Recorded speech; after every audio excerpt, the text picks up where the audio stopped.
learn about the off-grid lifestyle and to be inspired to live your dreams, click subscribe so you don't miss anything. Hit the bell notification.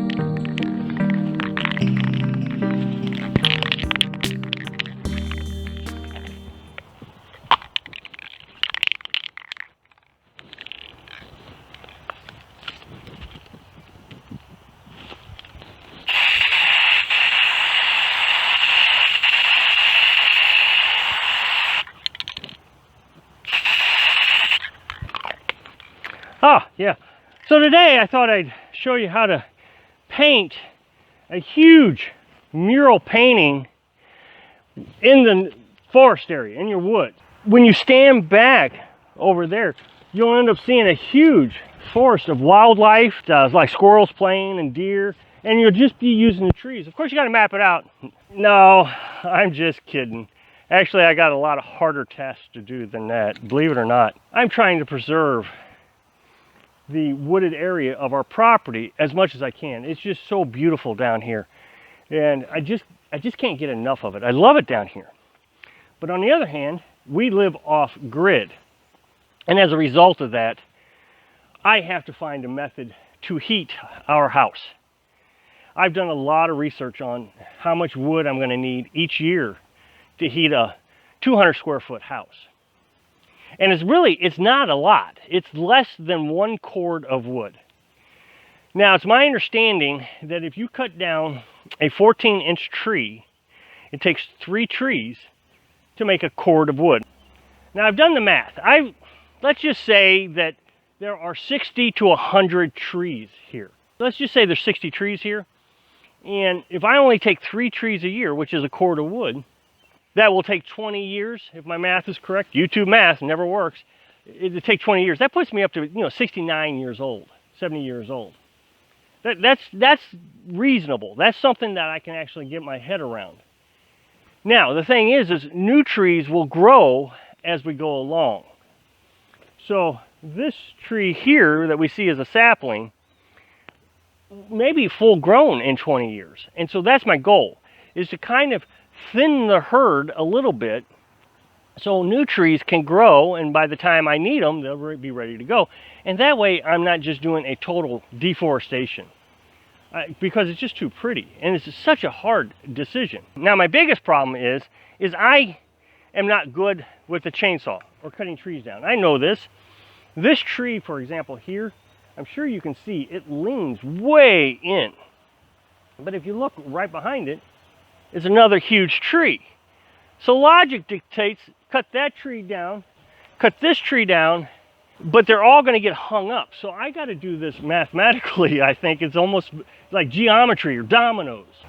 Now over here, I have a twin, that's what I'm calling them, I don't know if that's what it actually is, a twin tree of walnut. Now in a prior video, I told you that I was trying to preserve all the walnuts. And so you see that I've marked this as it's ready to come down to be cut for firewood. A couple things. Twin trees have a very low survivability. You got 2 trees trying to feed off the same nutrients in the ground. They don't last very long. The other problem with this tree, it leans way over the canopy there. You see, it's taking up so much room. So in order for me to actually cut any trees down, this walnut is always in the way. Everywhere I look, the walnut is in the way. There's going to be a big oak over here that I can actually lay down right where this walnut is. So that's the reasoning that the walnut is marked. So I'm having to play this like a domino. This tree has to come down first. That oak comes down.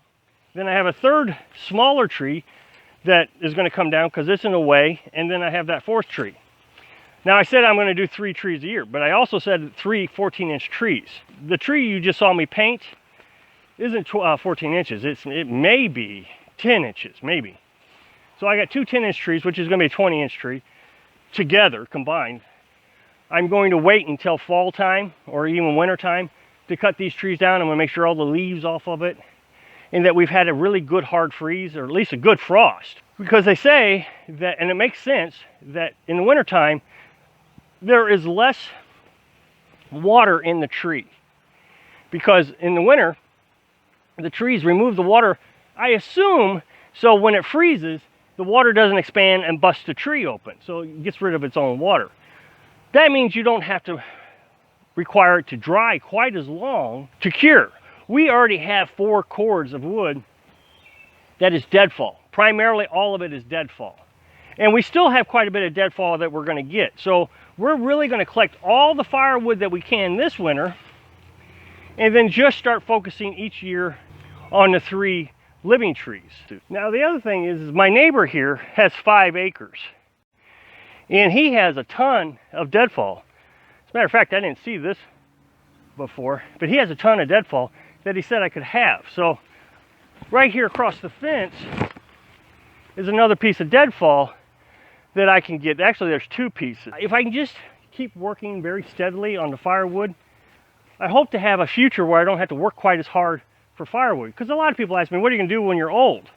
Well, of course, I'm going to have to hire people and buy firewood, or even get propane.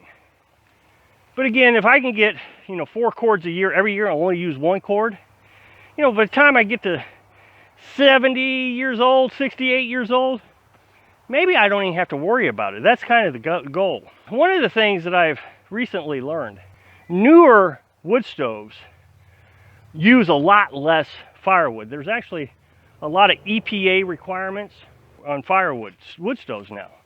They're requiring that there's only so much pollutants coming out and carbon coming out. Well, I've seen videos now where full-size houses, 800 square foot houses, 4-bedroom houses, 3-bedroom houses, are only using 1 cord of wood to heat for the entire winter in states like Oregon and, where they get, sub-zero temperatures for months on end.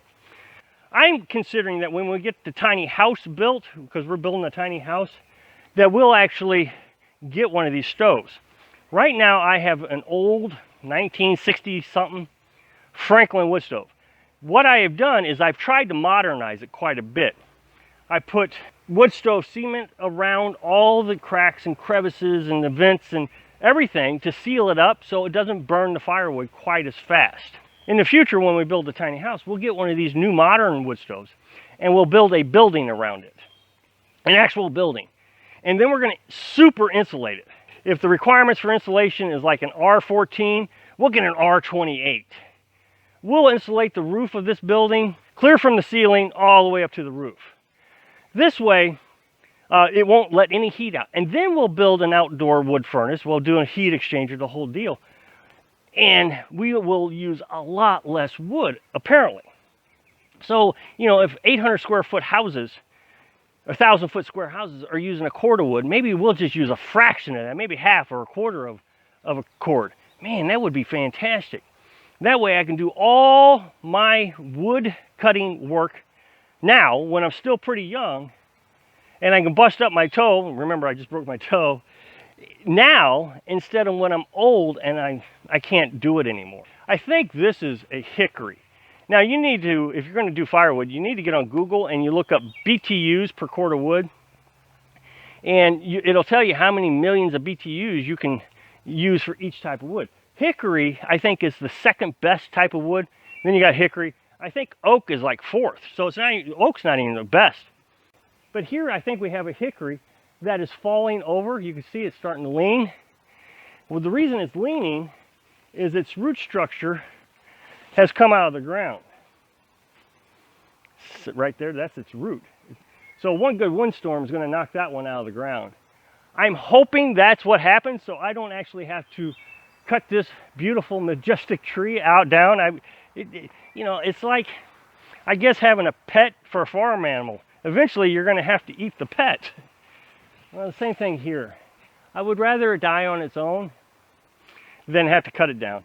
So even at that, this tree is going to have to come down, whether I cut it down. Now, there's always the option of what we just did. We went to a mobile home trailer park just recently, and we got some poplar wood out of it. Now, poplar wood doesn't last long.